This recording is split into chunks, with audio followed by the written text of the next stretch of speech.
Now, are you still making more additions to the roster next year, or is this it? I'm really happy with where we are right now. If there's anything that could help us and also help the player, that I would consider that.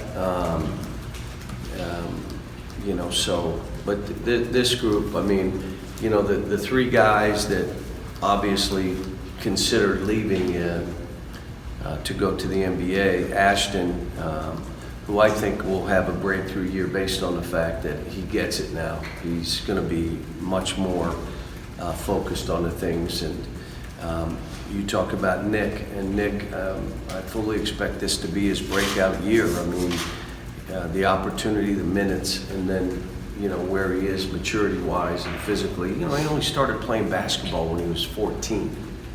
He wasn't like these other guys playing since he's 8 and 9. This kid started when he was 14. And then EJ, who went through the whole process, which I was happy he did. You know, could have left his name in and would have had a chance for a first-round draft pick. But it wasn't in the position he thought it would be in, or wanted it to be in. So he comes back, and I told him, I said, this thing's on you now. You know, what's happened for PJ and the changes that he made for him and our team, I expect the same, if not more, from you. And, you know, with Emmanuel, you know, coming back, you got Brad and Zan. Talk more about Brad later, but you know, then new guys coming in with, I just hit Johnny Juzang. He's not in yet because his school's not out, so he's got another, I think, 2 weeks before he gets here. But, you know, from Tyrese to Khalil to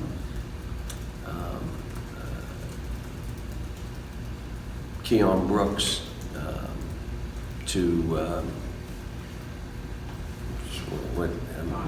Dante. I'm sorry, Dante. My mind is gone. And I saw him. He was shooting yesterday, which is surprising because he had the car accident and coming off the knee stuff, which is pretty good. So, you know, got a good core group, and it should be interesting again. I mean, look, recruiting never stops you. You ask me, it just doesn't stop because no one in the history of this, for 10 years has tried to change the team every single year and had to go through what this program has gone through, not by design. If you're doing right by the kids, you're trying to help and promote, and yet it hasn't like set us back on our heels. I would say more wins and anybody else in the last 10 years. And more NCAA wins, more tournaments, Sweet 16s, Elite more Eights. league champ, you know, draft. I mean, it hasn't. You know, would we have liked to have won more national titles? Yeah, I would have liked to have had 10 since I've been here. But you know what we do and how we advance and how we give ourselves a chance, and how these kids improve and. You know, now it's like, okay, how do we just continue to move this program? John, Willie Cauley-Stein came back for a third year, the light really came on. Are there similarities with his journey and what makes him do? Well, you know what? Yes, in that they both started playing basketball later than you would expect. Willie was playing football.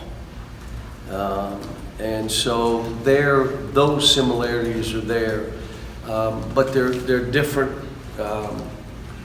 kinds of players, but they can, both of them. I mean, you know, if Nick is in the kind of condition and physically and mentally ready to do this, he blocks shots, he rebounds above the rim, be that guy.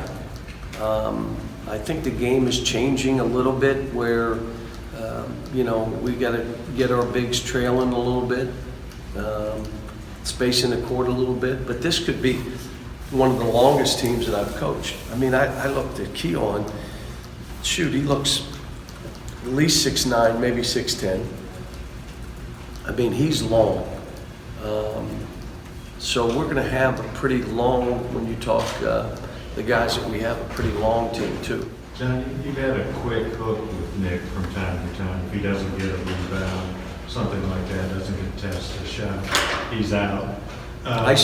When you make a mistake, I sub you immediately. If you miss a shot, you're out. If you turn, that's all bullshit. But what it is your competitive spirit. Are you adding to the team? What's happening to the game when we stick you in, because we are here to win.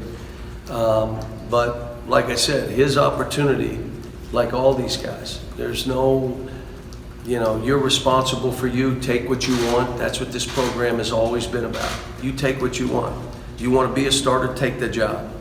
You want to be a guy that can score baskets, then score baskets. Well, if you let me shoot more, come on now. Got 10 other guys here. So he hadn't been treated any different than any other player here. And now he's got this opportunity in front of him. He's going to have to go take it, but it's still an opportunity. I mean, it's his job to go take it. I believe he will. I believe in the kid probably in the first 2 years more than he believed in himself. And now I'm not the only one. I think a lot of people are saying with his size and length, who's like him in the country? There is nobody. There's no one like him in the country. So now it's his chance. Cal, I hear NBA people say EJ, they want to see him establish an identity as a player. Last year was a little bit fuzzy. What is his identity, do you think? What should he aspire to as a player? He'll be a difference maker on both ends because he can block shots. He's quick to the ball. He's got to get physically stronger, mentally a little tougher. Got to be in some wars, all those kind of things. But the upside for him is ridiculous. And I said many times, I got to find more minutes for him last year. I said it over and over. He'd come out and do stuff, and I said he deserves more minutes, but it's hard because the two guys he played behind were men, like grown men. And he physically wasn't, or mentally, where those two were. And I told, the people that were with him, I said, you'd have any team call me and I'll tell them why, he should have played more and everything. I would have supported him in any way because I think his upside is as much as, I've had about 4 or 5 guys maybe I would say we're beyond where he is, but there's not many that have an upside that he has. Can you talk about needing to find him more minutes? How do you balance that with him and Nick both coming back? And then if you were to make additional, go out and recruit other people, we talk about that. You got 2 guys. What if one of them gets hurt right now? Now you're playing 4 guards, which I haven't done before, but I try to figure it out. I mean, it's, Nate right now, we forgot Nate to mention Nate. Nate's hurt, just got out of the boot, so he hasn't really run yet. I expect good things from Nate. I mean, the way he scores the ball, stretches the defense, athletically, he's physically strong. Yesterday he came in my office, I said, hey, did you just get in? Yeah. Did your parents bring you down? He goes, no. Oh, I forgot you're older. Drive yourself around. So. How different is he than Reed Travis? Different players, but physically strong, great kid, and great mentality about this. Knows, he's got to work. Nothing's going to be given to him. He wants to see how good he can be.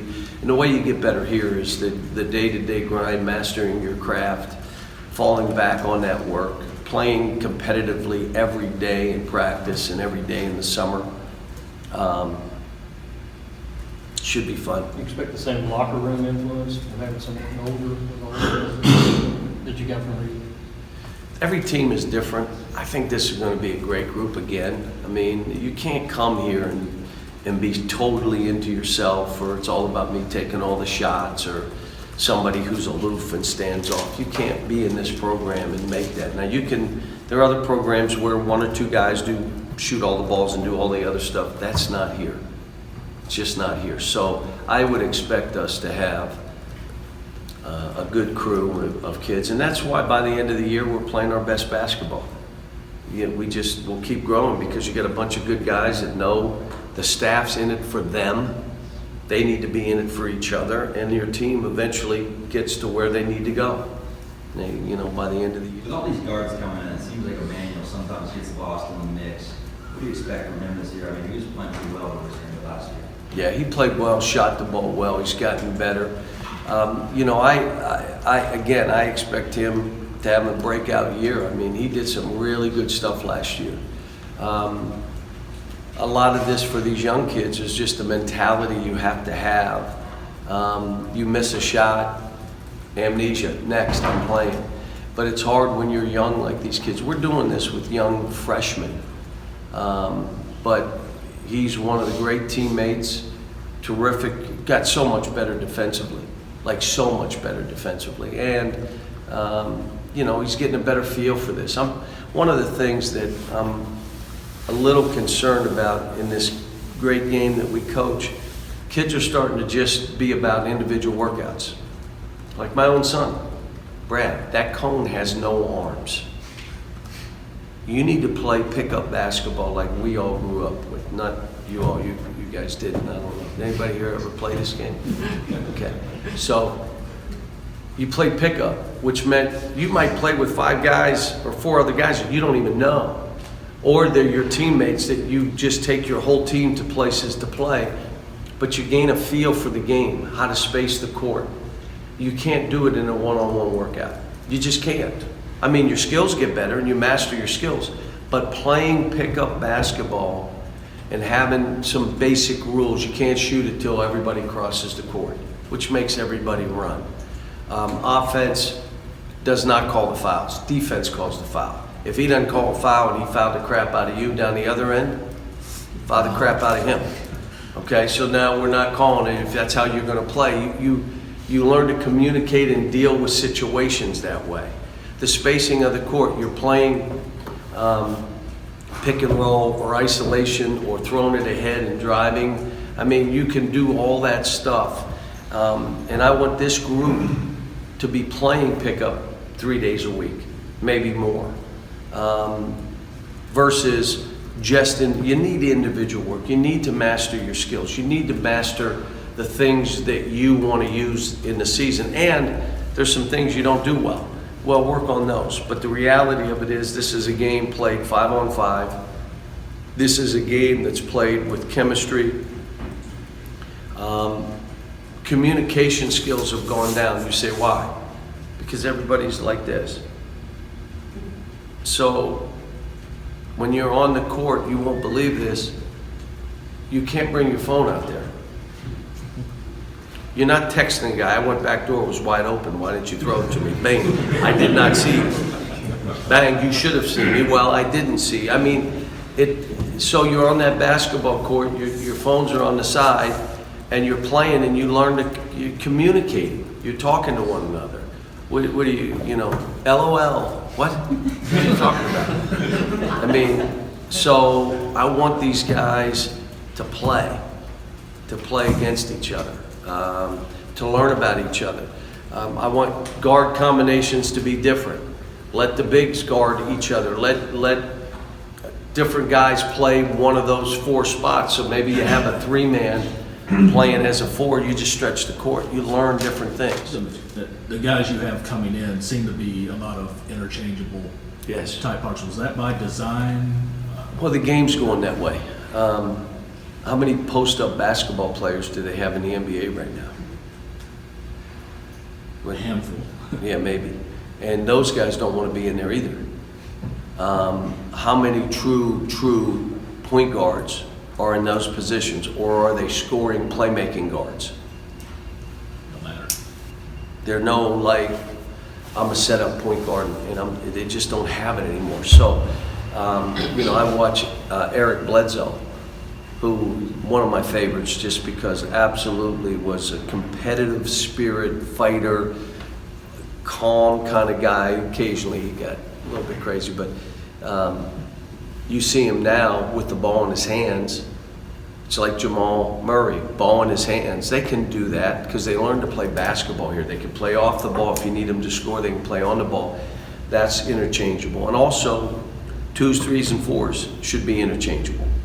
You're stretching the court out. You're trying to be, if you're a strict, when Tyler came here, jump shooter, you can't be that guy. You got to be able to get to the rim. You got to be able to bounce it and make plays at the basket. Because if that's all you do is stretch the court and shoot jumpers, they will take that away. If you can't shoot, they're not playing you. So now it's 5 versus 4. So now it's like they will play everybody. Can you put it on the floor? And that's why interchangeable. Even if you're the 4-man, you got to be able to put the ball on the floor. You got to be able to get the ball and get by people, get to the rim, to draw players for threes or the next drive. Or I mean, the NBA right now is going to drive it, pass it, drive it, pass it, shoot it. And it's random. That's how they're playing.